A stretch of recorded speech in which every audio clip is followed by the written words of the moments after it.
I was really saddened by the news yesterday about the 39 migrants who were found dead in the back of a lorry, a unit in Kent. And nobody really knows at the moment how they died. But it could be that they suffocated because the unit was a closed unit, or it could be that this unit was a cooling unit that would drive the temperatures down to minus 25, and that would also kill them. And it was just a dreadful, dreadful situation for them. They had been brought over to the UK by people who were making money out of their plight, and their plight could have been the result of maybe fleeing conflict in other parts of the world, poverty in other parts of the world. They could be economic migrants who are coming for a better life in the UK because we have a really good standard of living here. And also they could be people who were coming here to send money back to their families who are living in poverty in other parts of the world. We really don't know who they are at the moment. But my own family were economic migrants, and maybe some of your families were economic migrants hundreds of years ago. I know just over 100 years ago, my great grandfather came over from Wexford in Ireland with his daughter, my grandmother, and they came to Manchester because of the poverty in Ireland. And if we remember the potato famine in Ireland, people fled to the United States for a better living, for a better standard of living, because they couldn't live in their home country because of the poverty. And and my grandfather came over here. My great grandfather came over here and lived in Manchester. And I have two aunties who were in the workhouses in Manchester. Such was the poverty. And my great grandfather fought against the poverty of ordinary people in the UK when he arrived here. His name was Owen Daly, and he became one of the founders of the Boiler Workers Union in the UK here in Manchester, and he fought against the poverty. And I'm sure Owen Daly would be saddened by this event that happened yesterday. Really tragic event. And when we look at how would God view this, God would want us to help the alien and the poor and the foreigner. Deuteronomy 10:16-18 says, circumcise then the foreskin of your heart. He's saying it's soften your heart and do not be stubborn any longer. For the Lord God is God of gods and Lord of lords, the great God, mighty and awesome, who is not partial and takes no bribe, who executes justice for the orphan and the widow, and who loves the strangers, providing them with food and clothing. Well, that's God. He wants to help the poor and the needy and the aliens and the foreigners, and He's given us a heart at Father's house to do that. Don and Dorothy and Carol and Sarah and many others, Wendy and Rick and Paul Bardi and well, so many others in Father's house, and Shirley are all trying to help the poor and the needy in the local area by giving them a meal on a Friday. And I know that will expand. I know that will grow because of the heart of the people at Father's house. And only yesterday we were talking to the people in Growing Places about how we can help them during the Christmas period, although we don't keep Christmas, to provide a meal for the people who go there, those who are struggling, those who are lonely.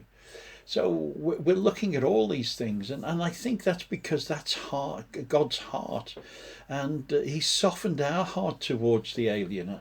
I know last year we helped two people who I do believe were illegal, but we were there to help them and look after them and not judge them.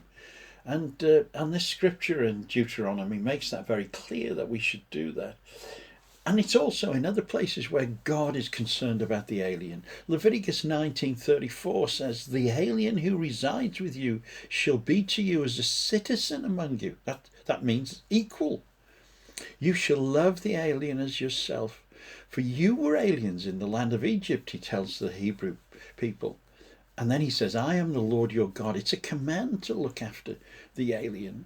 And Leviticus 23:22 says, when you reap the harvest of your land, you shall not reap the very edges of your field or gather the gleanings of your harvest. You shall leave them for the poor and for the alien. I am the Lord your God. God is trying to make provision for the poor and the alien living amongst us. Those who are desperate, we're not to judge why they're desperate. They're human beings. And yes, if they're in the country illegal, they have to abide by the laws.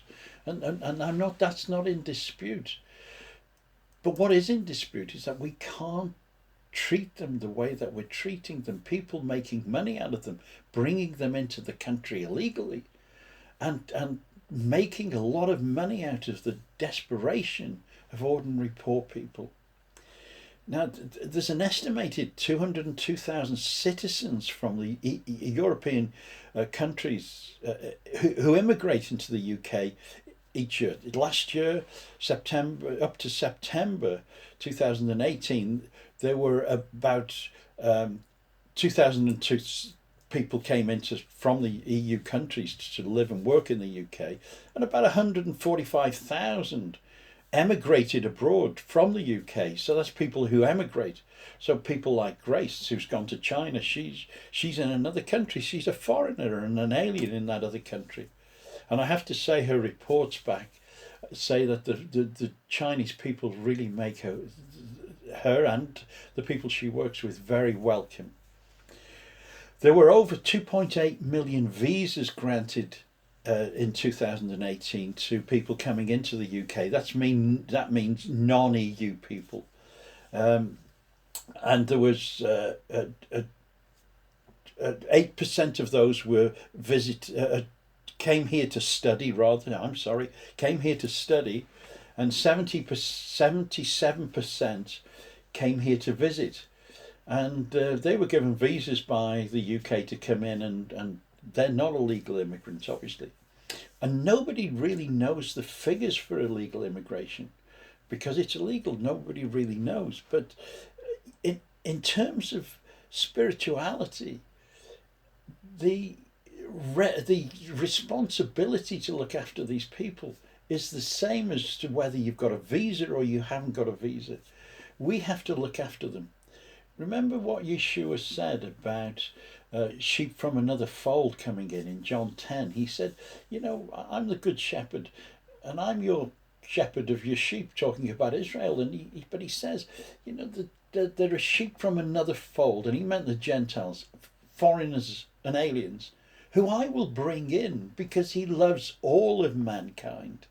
And we see that followed through when Paul writes in Ephesians 2:19, when he says to the Gentiles about being grafted into Israel, he says, so then you are no longer strangers and aliens, but you are citizens with the saints and also members of the household of God.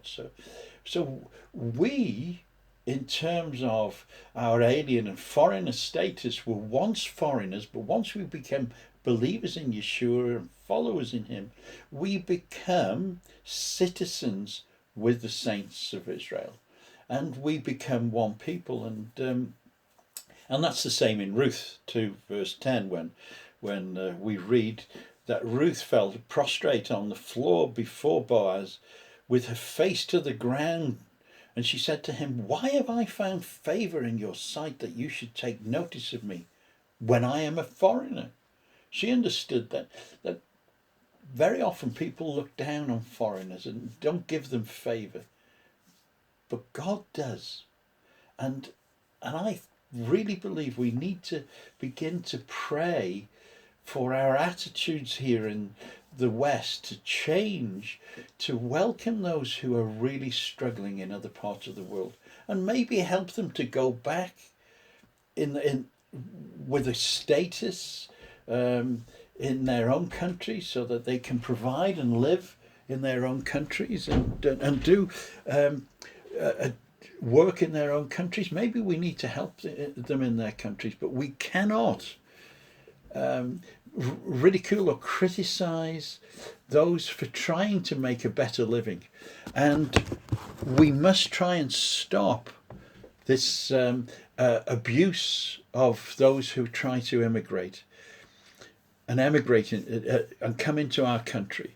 So will you please pray for the aliens and the foreigners in our land, and always be on the lookout to see if we can help and we can feed and clothe them and give them a blessing as God would want us to do.